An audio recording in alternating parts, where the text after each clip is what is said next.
Gusto en saludarte, querido usuario. Te saluda tu servidor, Danilo Cepeda Tabizón. En esta ocasión vamos a ver las etapas del sistema penal acusatorio. Bien, las etapas se componen de tres: la investigación, la intermedia y la de juicio oral. En la etapa de investigación se divide en dos, que viene siendo la etapa de investigación inicial y la investigación complementaria. Vamos a estudiar cada una de ellas. La investigación inicial, ¿cuándo empieza, dónde termina y cómo inicia? Bien, pues comienza con el conocimiento del hecho, es decir, aquella denuncia o querella que se le presente a la autoridad, que en este caso vendría siendo el agente del Ministerio Público.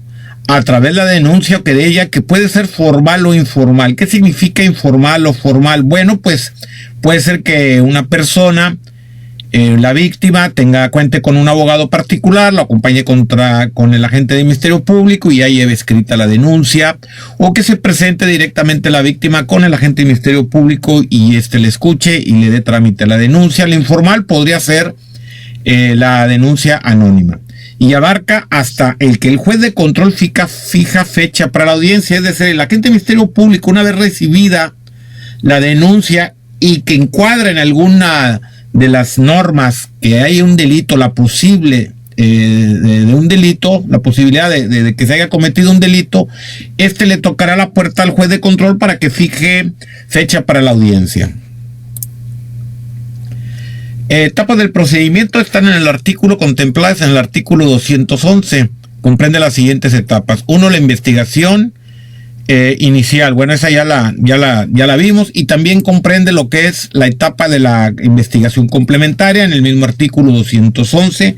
Esta comprende desde la formulación de la imputación y se agota hasta que se haya cerrado la investigación. Es decir, ya el agente del Ministerio Público formuló una imputación directa al acusado en la audiencia inicial. Ya hay indicios de que esta persona tuvo cierta responsabilidad, ya hay un grado, digamos que lo protege todavía la presunción de inocencia, pero ya hay un pequeño grado que nos puede decir que por al menos participó o estuvo o tuvo el conocimiento de ese hecho. Y se haya cerrada en la investigación, se agota en la investigación. Bueno, en el Código Penal de Procedimientos Penales, en el artículo 321, nos habla que el Ministerio Público debe de concluir la investigación complementaria dentro del plazo señalado por el juez del control, mismo que no podrá ser mayor, hoy presten atención, a 2 meses si se trata de delitos cuya pena máxima no exceda de 2 años de prisión, ni de 6 meses si la pena máxima excediera de ese tiempo, o podrá agotar dicha investigación antes de su vencimiento. Ahí están los tiempos, en el artículo contemplados 321. Bueno, en la etapa de investigación, capítulo 1, disposiciones comunes a la investigación, artículo 214. Dice que las autoridades encargadas de desarrollar la investigación de los delitos se regirán por los principios de legalidad, qué palabra tan fuerte, objetividad, eficiencia, profesionalismo, honradez, otra que pesa mucho, lealtad y respeto a los derechos humanos reconocidos en la Constitución y en los tratados, en donde México, pues obviamente sea parte. Aquí hay palabras de mucho peso: lealtad, respetos a los derechos humanos, profesionalismo, objetividad. Estas son las reglas por las cuales se debe de dirigir el agente del Ministerio Público, la autoridad.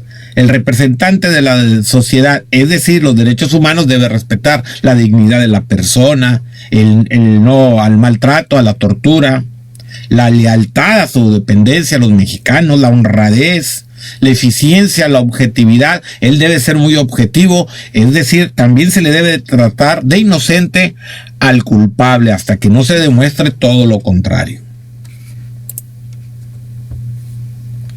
En el artículo 221, formas de inicio, dice: la investigación de los hechos que revistan de características de un delito podrá iniciarse por denuncia, por querella o por equivalente dentro de la ley que lo exige. El Ministerio Público y la Policía están obligados a proceder sin mayores requisitos a la investigación de los hechos de los que tengan noticia. Dice por querella o denuncia, volvemos a tocar el tema que puede ser denuncia anónima. Presten atención, en el segundo párrafo, tratándose de delitos que deban perseguirse de oficio, bastará para que el inicio de la investigación, la comunicación que se haga con cualquier persona, en la que se haga del conocimiento de la autoridad investigadora los hechos que pudieran ser constitutivos de un delito. Aquí en el artículo de 148, flagrancia y caso urgente, detención en flagrancia por los delitos que requiere querella. Cuando se detenga una persona por un hecho que pudiera constituir un delito, es decir, que pudiera, todavía no se tiene la certeza, que requiriera querella de la parte ofendida, será informado inmediatamente quien pueda presentarla. Para poner un ejemplo, se roban unos abarrotes por ahí, se roban vinos, dinero, se le tiene que informar inmediatamente a la persona, al dueño o al encargado, al administrador de esa tienda, que va a ir presente una querella para que la gente del Ministerio Público lleve ante la justicia a los ladrones o a los posibles ladrones. Se le concederá para tal efecto un plazo razonable, de acuerdo con las circunstancias del caso, que ningún supuesto podrá ser mayor de 12 horas. Es decir, después de notificado el administrador o el dueño de ese negocio, tiene 12 horas para presentar la querella, contadas a partir que la víctima o ofendido fue notificado o, aquí está la letra O, y nos abre otro parámetro, o de 24 horas a partir de su detención, y en caso de que no fuera posible su localización, es decir, no se localizó al dueño, bueno, pues tiene un plazo de 24 horas para que éste presente la querella. Transcurrido estos plazos, no se presentará la querella. El detenido será puesto en libertad inmediata, es decir, tuvo un plazo de 12 horas cuando se le avisó, no se encontró al dueño, están transcurriendo 24 horas y no se puede detener más a esa persona por ese plazo si no se ha presentado la querella. En caso que la víctima ofendido tenga imposibilidad física de presentar su querella, se agotará el plazo legal de detención del imputado. En este caso serán los parientes por consanguinidad, es decir, si no puede, vamos a poner que el dueño de ese abarrotes pues había estado hospitalizado. Bueno, pues puede ver a algún pariente hasta tercer grado o a algún otro familiar o el abogado, el representante legal de la víctima. Artículo 221, formas de inicio. Tratándose de informaciones anónimas, la policía constatará la veracidad de los datos aportados mediante los actos de investigación que considere conducentes para este efecto.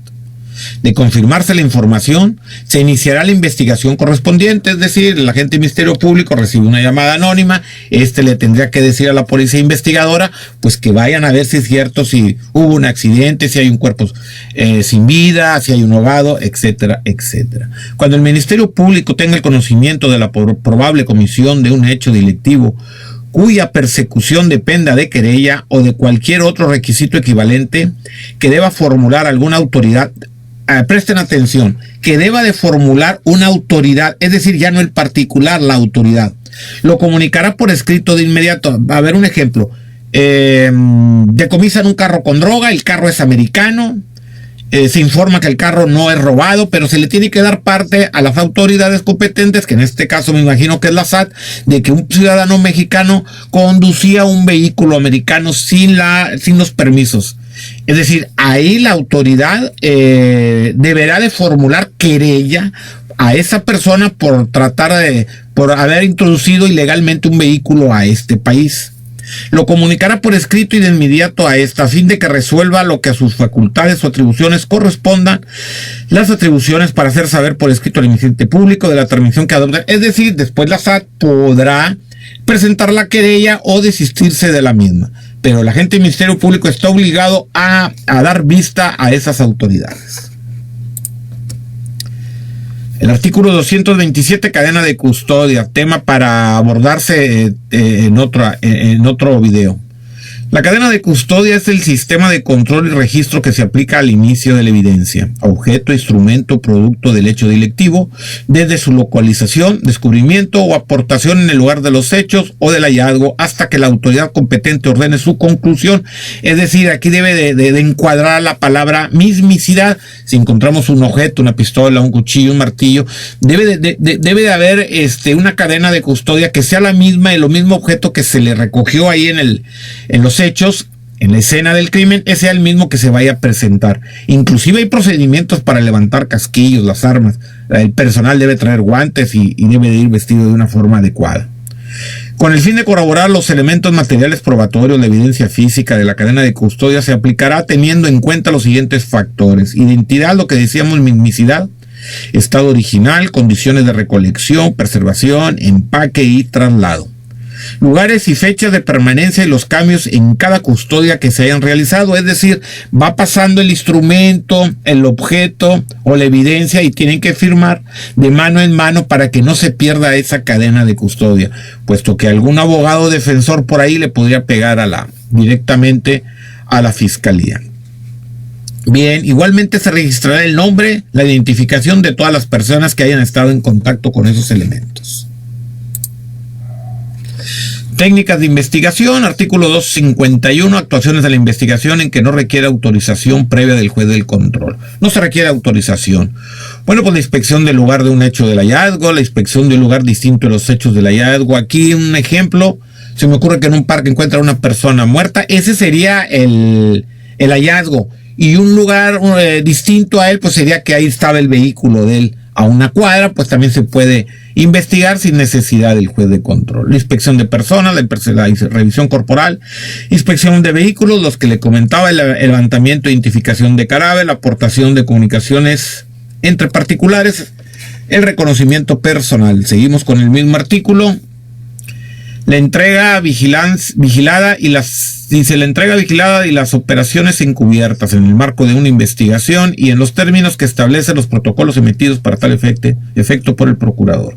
La entrevista a testigos y las demás que las leyes expresamente no se prevea el control judicial. En los casos de la fracción 9, dice operaciones encubiertas ahí, a las actuaciones deberán ser autorizadas por el procurador o por el servidor público en quien ésta delegue su facultad. Para los efectos de la fracción 10, dice la entrevista a testigos. De este artículo, cuando un testigo se niegue a ser entrevistado, será citado por el agente del Ministerio Público y en su caso por el juez de control en los términos que prevé el presente código. Aquí el artículo 252, actos de investigación que requiere la autorización previa del juez de control. Aquí sí se requiere la autorización.